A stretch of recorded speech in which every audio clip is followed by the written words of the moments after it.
Oke, kita mulai ya.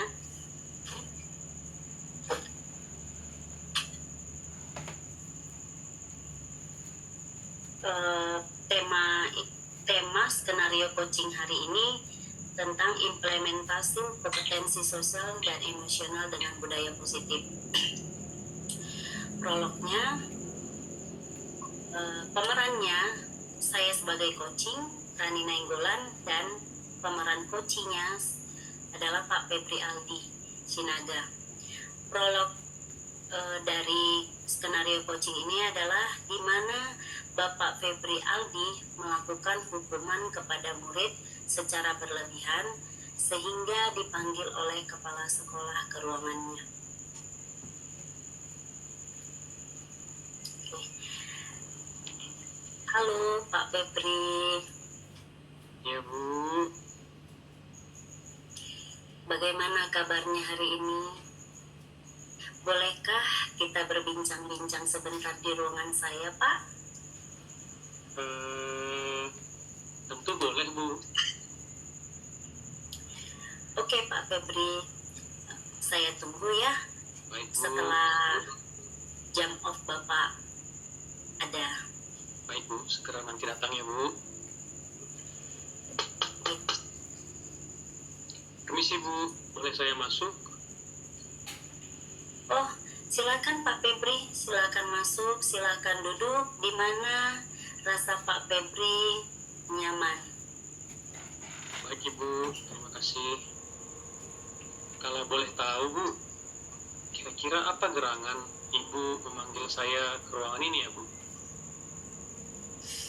Ya, beginilah Pak Febri, ada beberapa hal yang perlu kita bicarakan, ada beberapa hal yang perlu kita perbaiki dan sepakati demi menunjang kinerja kita agar lebih baik, Pak.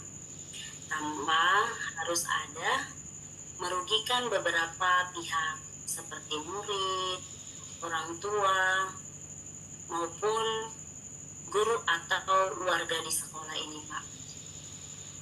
Jadi, apakah Ibu memanggil saya terkait kasus yang kemarin ya Bu? Ya, begitulah Pak. Saya mohon maaf Bu atas kejadian yang kemarin. Saya sadar Bu, apa yang saya perbuat itu salah Bu. Ya, begitulah Pak. Menurut Bapak, apa solusi yang kita lakukan agar kejadian yang sama tidak terulang kembali, Pak? Saya sedang memikirkan solusi Bu, bagaimana untuk mengganti hukuman fisik kepada murid. Mungkin diganti dengan mensosialisasikan tentang budaya positif di sekolah Bu. Bagaimana kira-kira pendapat Ibu? Ya, kalau saya Pak sangat mendukung sekali kegiatan yang Bapak rencanakan itu. Nah, yang saya mau lihat di sini, kapan dan bagaimana rencana Bapak, apakah mensosialisasikan budaya positif itu, apakah kepada murid saja, ataukah kita mengundang orang tua atau warga sekolah agar bisa terlaksana dengan baik, Pak. Atas persetujuan dari Ibu, saya akan segera melakukan sosialisasi dengan rekan-rekan, khususnya rekan-rekan yang menaungi bagian kesiswaan Bu. Jika mungkin juga saya mohon izin sama Ibu, bagaimana kira-kira nanti kita boleh hadirkan orang tua murid di sekolah. Kita lakukan juga sosialisasi terhadap para orang tua agar hal-hal perubahan baru yang kita rencanakan, orang tua, begitu juga masyarakat lain dapat mengetahuinya Bu. Bagaimana kira-kira Bu? Menurut saya Pak, saya sangat setuju dengan keputusan Bapak seperti ini. Saya berharap dengan adanya sosialisasi di sekolah kita tentang budaya positif yang dihadiri oleh beberapa pihak, baik orang tua, murid maupun warga sekolah. Sekolah kita lebih baik lagi Pak, tidak lagi ada yang namanya hukuman apapun bentuknya Pak yang dapat merugikan kita, khususnya diri kita sendiri maupun sekolah Pak. Baik Nah, Ibu. saya harap ya Pak, saya berharap Bapak bisa lancar urusannya, apapun yang berhubungan dengan sosialisasi, baik sarana dan prasarana, Bapak bisa kembali berbincang-bincang dengan saya agar kita sama-sama memikirkan solusi yang terbaik untuk perkembangan sekolah kita, Pak. Baik Ibu, saya juga ingin mengucapkan terima kasih karena Ibu sudah menggali apa untuk saya boleh membantu menemukan solusi terkait masalah-masalah yang pernah saya alami, Bu. Terima kasih, Bu. Tapi Bu, izin, saya kebetulan mau ada jam lagi, Bu. Bolehkah saya lanjutkan pekerjaan saya, Bu? Oh, silakan Pak Febri. Terima kasih Pak ya. Terima kasih atas waktunya, Ibu.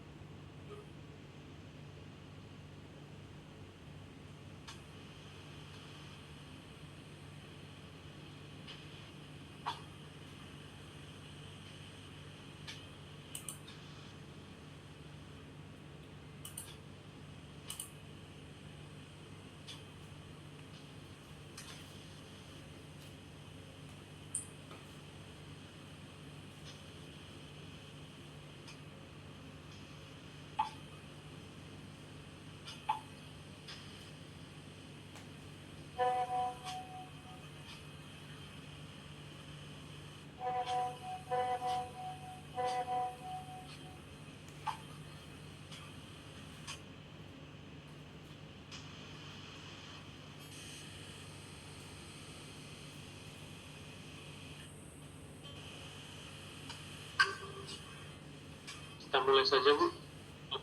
Yang Oke, silakan. kegiatan coaching yang kedua. Kegiatan coaching yang berikutnya adalah adanya sebuah situasi di mana saya, Febri Aldi Sinaga, akan bertindak sebagai coach dan Ibu Rani Nenggolan akan tindak sebagai coachee. Kami akan mengangkat sebuah tema yang juga sangat erat hubungannya dalam kehidupan seorang guru.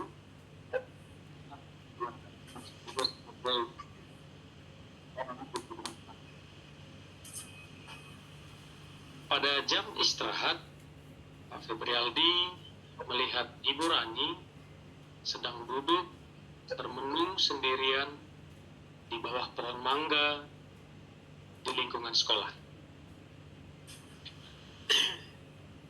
Selamat pagi, Ibu. Ibu kok kelihatannya murung? Ya gitulah Pak. Gimana lah Pak hidup ini. Kenapa, Ibu? Ibu mau cerita? Boleh kok. Kebetulan saya sedang ada waktu kosong sekarang, Ibu.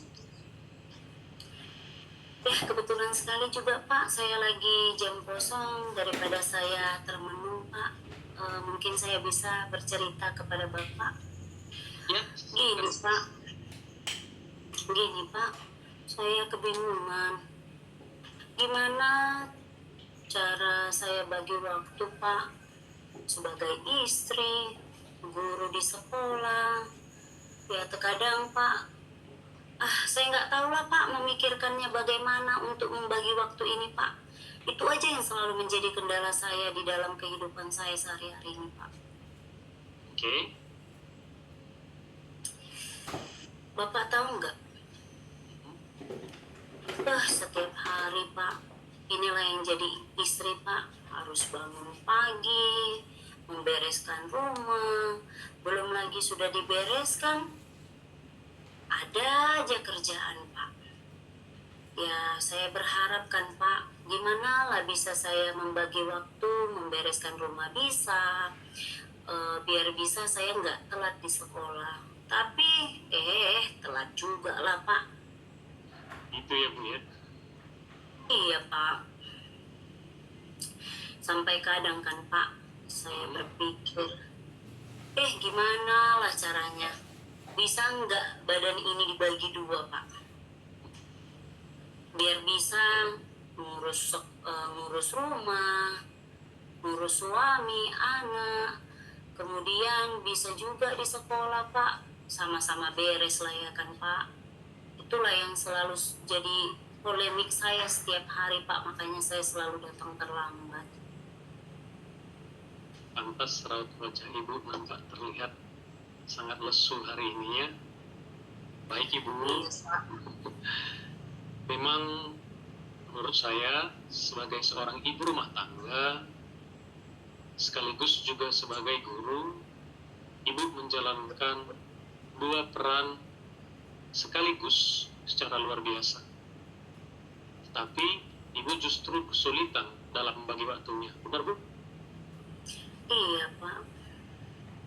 Nah, ibu kan sudah menjalani ini selama ini kan ibu sudah melakukan itu. Ibu sudah menjalaninya. Menurut ibu, apa yang menjadi solusi untuk masalah ini bisa teratasi? Ya memang saya sudah berpikir panjang sih Pak, sudah selalu udah lama pingin sekali Pak. Saya berpikir untuk tidak menumpuk pekerjaan rumah Pak maupun sekolah, dan saya berusaha untuk bisalah menyelesaikan segera mungkin Pak. Nah, ibu sudah mulai menunjukkan ternyata ada solusi, yaitu jangan menumpuk pekerjaan rumah, atau mungkin jangan ditunda-tunda pekerjaannya, apalagi pekerjaan sekolah. Nah, menurut ibu, apakah ada solusi lain? Siapa tahu ya kan bu, apakah ada solusi lain gitu dari masalah yang sedang ibu hadapi sekarang? Ya memang sih Pak, selain saya berpikir sendiri, saya juga selain dari Bapak, ada juga sih saran-saran dari teman-teman ya Pak. Namanya ibu-ibu atau mama-mama ini kan selalu curhat dengan teman-teman ya kan Pak. Baik. Solusi saya itu kan Pak dari saya sendiri, apa mungkin saya akan membutuhkan jasa asisten rumah tangga ya Pak, agar semua urusan rumah dapat dikelola, karena dengan adanya ART Pak, karena memang selain di sekolah, di rumah itu yang selalu yang membuat jadinya kalau saya lebih prioritaskan pekerjaan di sekolah, jadinya terbengkalai di rumah. Saya prioritaskan pekerjaan di rumah, yang adanya terbengkalai di sekolah, terlambat. Nah, saya inginnya kinerja saya sih sama-sama baik di sekolah, jadi ibu rumah tangga juga saya baik, Pak. Jadi menurut Bapak, apa mungkin saya memerlukan jasa asisten rumah tangga, Pak? Saya setuju, dan mungkin itu adalah opsi yang mungkin lebih baik ya bu ya. Mungkin juga boleh ibu coba opsi ini.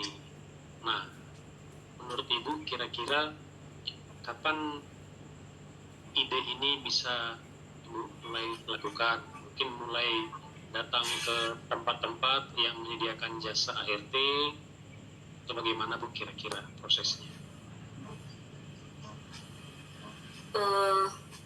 Gimana tadi maksud Bapak? Kapan ibu mulai melakukan ide itu? Tadi kan ibu sampaikan mungkin akan menghadirkan, membutuhkan jasa ART. Kira-kira kapan mulainya bu? Itulah Pak, saya sih kan sekarang kan mencari ART itu kan Pak nggak semudah yang kita pikirkan Pak, karena banyak yang kita lihat dari berita-berita. ART juga kadang kalau kita tidak lihat Pak, dia tidak bekerja, pekerjaan tidak maksimal. Jadi memang saya juga perlu pertimbangan yang sangat besar untuk mencari ART. Apalagi kalau kita di daerah sini kan Pak, kalau misalnya mencari ART itu kalau dari dari yayasan mungkin agak lebih mahal. Nah kalau misalnya dari yang kita tahu dari teman-teman, ya itulah. Jadi yang kendalanya saya itu tadi Pak, apakah yang asisten rumah tangga ini benar-benar bisa mengerjakan rumah saya tanpa harus dilihat-lihat. Tapi saya berharap sesegera mungkinlah saya bisa cari asisten rumah tangga itu agar semua pekerjaan saya tidak terbengkalai, apalagi di sekolah Pak. Ya Ibu, kalaupun memang rencananya seperti itu, saya sangat mendukung, dengan harapan pekerjaan Ibu di rumah sebagai ibu rumah tangga maupun pekerjaan Ibu sebagai guru di sekolah dapat berjalan dengan baik. Ibu, saya mengucapkan terima kasih atas waktunya ya Ibu ya. Ibu sudah mau mengungkapkan isi hatinya. Mudah-mudahan setelah dialog kita, Ibu rasa lebih tenang dan tidak lagi dengan raut wajah yang lemas, cemberut juga untuk masuk ke sekolah, untuk boleh bertemu dengan anak-anak di kita. Demikian Ibu, silakan kalau Ibu mau lanjutkan ke kelas. Ya Pak, sebelumnya saya sungguh sangat berterima kasih Bapak bisa meluangkan waktu untuk mendengar cerita saya, keluhan saya, dan Bapak tidak marah-marah, tidak menjudge saya karena saya selalu datang terlambat Pak. Malah dengan adanya coaching ini, saya berharap saya bisa lebih baik lagi Pak. Saya mohon maaf jika kinerja saya selama ini sering datang terlambat, yang bisanya membuat mungkin hati Bapak gundah jadinya karena saya sebagai guru tidak melaksanakan tugas dengan baik karena saya datang terlambat. Terima kasih Pak. Saya pamit dulu ya Pak karena mau masuk lagi ke kelas. Terima kasih Pak. Terima kasih atas waktunya Ibu. Silahkan Bu. Permisi Pak.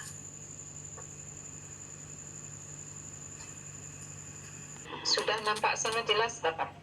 Baik Ibu, mohon izin Bapak Ibu sekalian, rekan-rekan CGP, Ibu PP, dan Ibu Fasil, izinkan saya menyampaikan refleksi diri dari kegiatan coaching tadi. Saya Febri Sinaga, CGP Angkatan 10 dari Kabupaten Serdang Bedagai. Refleksi diri yang pertama, apakah yang sudah berjalan dengan baik selama proses percakapan tadi? Yang sudah baik menurut saya adalah rasa antusias kami serta komunikasi antara coach dan coachee sudah berjalan dengan sangat baik. Apa hal-hal yang masih perlu diperbaiki atau ditingkatkan? Yaitu menggali tujuan dalam masalah yang akan di-coaching. Dan tadi mungkin ketika kami berkomunikasi, tujuan itu hanya sepintas gitu, mungkin masih kurang kami gali lagi tujuannya lebih tajam gitu Bu. Kemudian yang ketiga, apa yang Bapak atau Ibu lakukan untuk tetap dalam kondisi presence, kehadiran penuh sebelum dan saat melakukan coaching? Yang dilakukan adalah fokus dalam mendengarkan tujuan, ide, dan hal-hal lain yang muncul dari coachee-nya. Dan refleksi yang keempat, apa yang akan Bapak Ibu lakukan untuk memperbaiki atau meningkatkannya? Karena tadi yang perlu diperbaiki atau ditingkatkan menurut saya adalah proses menggali tujuan dari masalah coaching. Maka apa hal yang perlu ditingkatkan? Yaitu dengan sabar menggali tujuan dari permasalahan yang akan disampaikan atau dibahas dengan coaching. Kemudian umpan balik dari coachnya tadi Bu Raini Nenggolan. Ibu Raini Nenggolan berpendapat bahwa solusi-solusi yang dimunculkan oleh coach itu dibantu dengan sangat baik. Kemudian yang terakhir Ibu, pertanyaan untuk coaching. Apa yang saya rasakan pada saat di coaching? Saya merasa sangat senang karena ide-ide yang saya munculkan itu dibantu atau dipancing oleh coach yang sangat maksimal perannya dalam menggali ide baru. Saya juga sangat senang karena coach merespon secara gestur, gerak-gerik maksudnya Bapak Ibu, dalam proses komunikasinya. Demikian Ibu hasil refleksi saya.